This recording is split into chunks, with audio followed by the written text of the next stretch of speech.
Hello, good morning, students. How are you?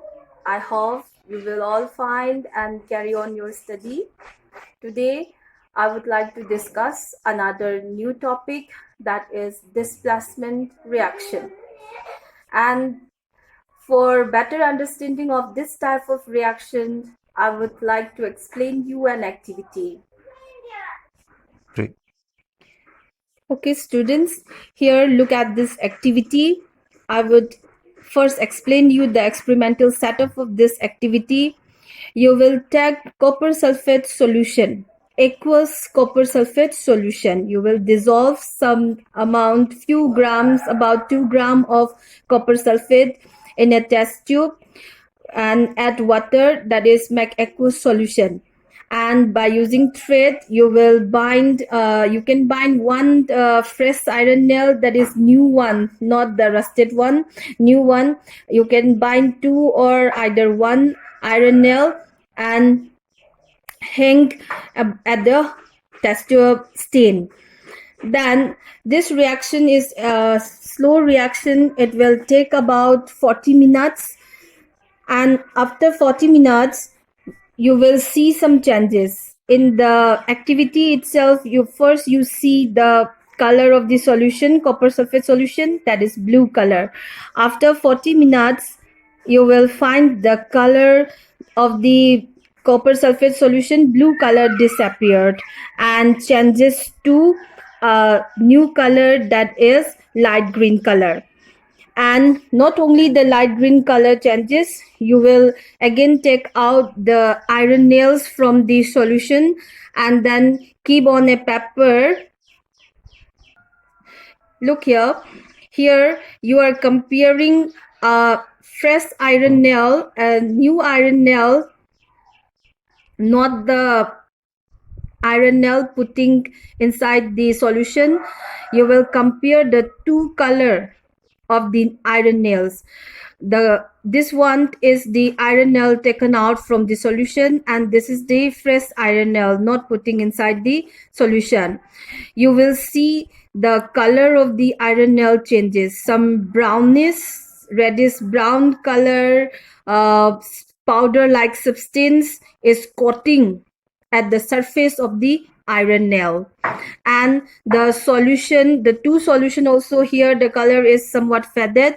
The first test tube, this test tube is the copper sulfate solution and it is blue color. So after the reaction occurred, that means after 40 minutes, the test tube solution, the color of the solution in the test tube changes from blue color to light green color. So how is it happened? How is it happened means there you have seen a color changes, some observation you have made, color changes from light the blue color to light green color. That is our reaction occurred. So related with this activity, I would like to explain that when you put iron nail in the copper sulfate solution, iron atoms come out from the iron nail and displaces. Displaces means kick out in easy language. It just displace, took the place of the copper in the copper sulfate and changes to iron sulfate, FeSO4, iron sulfate solution. Then where the copper goes, that copper will come out as copper atoms. So atoms again, it will combine and form a powdery like substance, and it will not settle at the bottom of the test tube. You will see the copper coming out from the copper sulfate attached at the outer surface, that means coated at the surface of the iron nail. The reddish brown color powdery like substance coating at the surface of the iron nail is the copper that come out from the copper sulfate. Okay, you can represent the above activity in a very simple chemical equation. Copper sulfate, aqueous, AQ, aqueous solution. And this Fe represents your iron nail in solid state, and this iron displaces copper sulfate, that is copper from the copper sulfate solution, and changes to form a new product that is ferrous sulfate, or you can say iron sulfate, and that is aqueous. That means you will not found this in solid state, it will remain dissolved in the solution.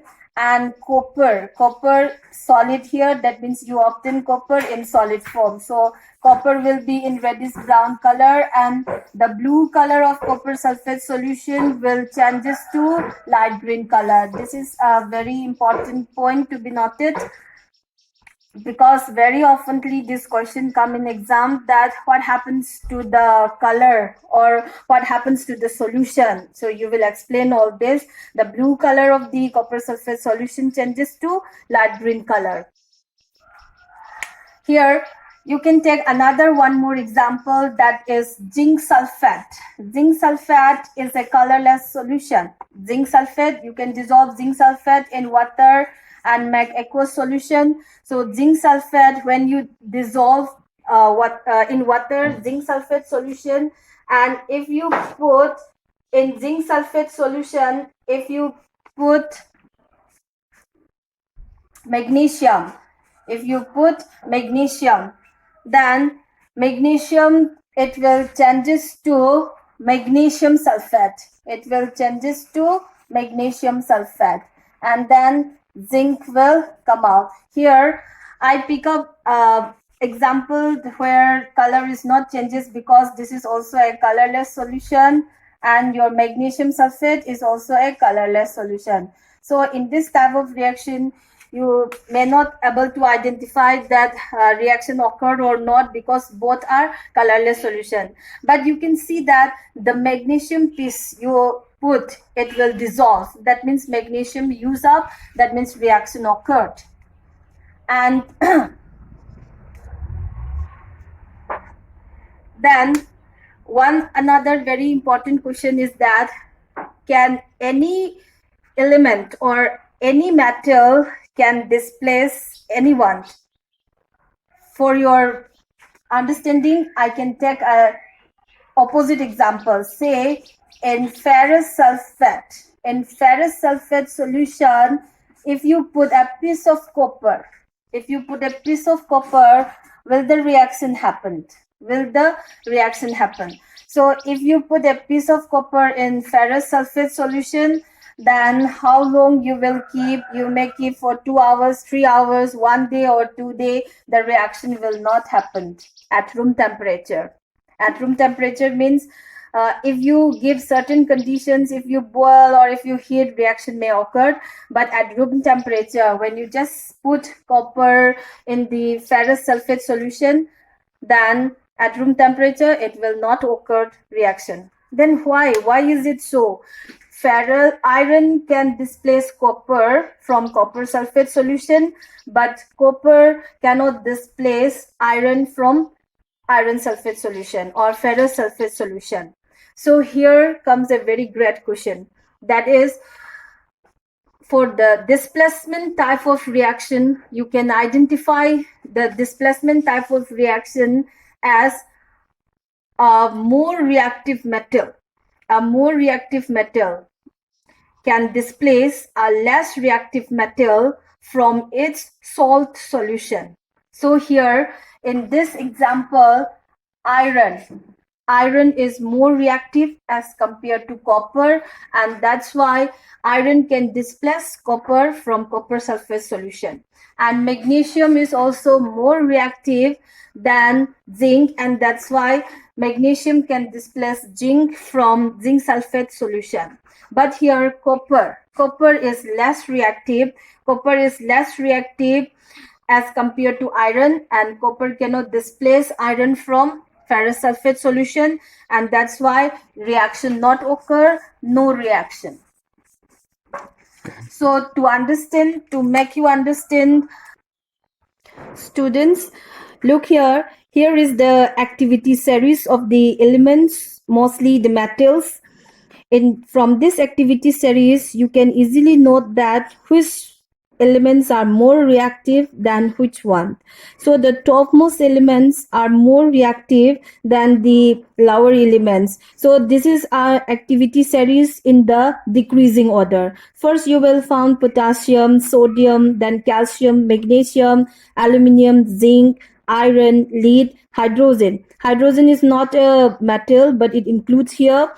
Then copper, mercury, silver, gold. So the bottom elements are considered as the least reactive. Least reactive means they are very less powerful, and the topmost elements are the most reactive elements. So lowered or a bottom element cannot displace upper element from its sole solution.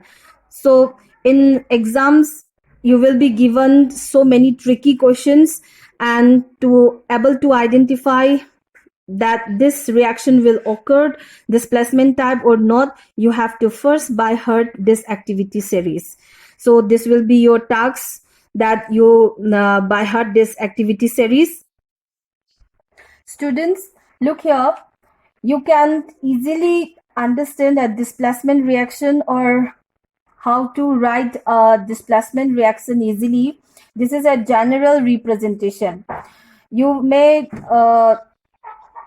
know about different metals. So a metal A, you can take a metal A, then a salt solution of metal B. That means you will compare the reactivity of two metals A and another metal B. So if you take a metal A, then you will take the salt solution of another metal B. Salt solution means in the compound form of metal B. Say if you are taking iron as metal B, then iron will be in the form of iron sulfate, iron chloride, iron bromide, like that. And in that, metal A will displace the metal B, then metal B will come out,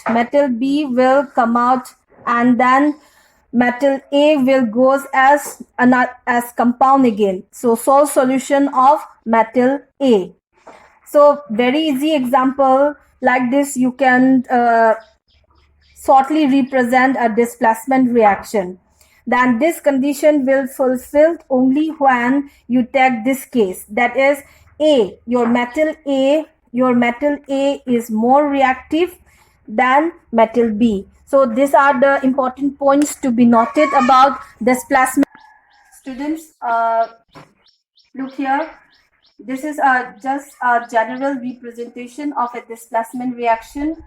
And first you have to note it, you have to compare the reactivity of the two metals from the reactivity series. First thing is that your metal A should be more reactive than the metal B. Only then the displacement reaction will occur. This is the very important point of displacement reaction.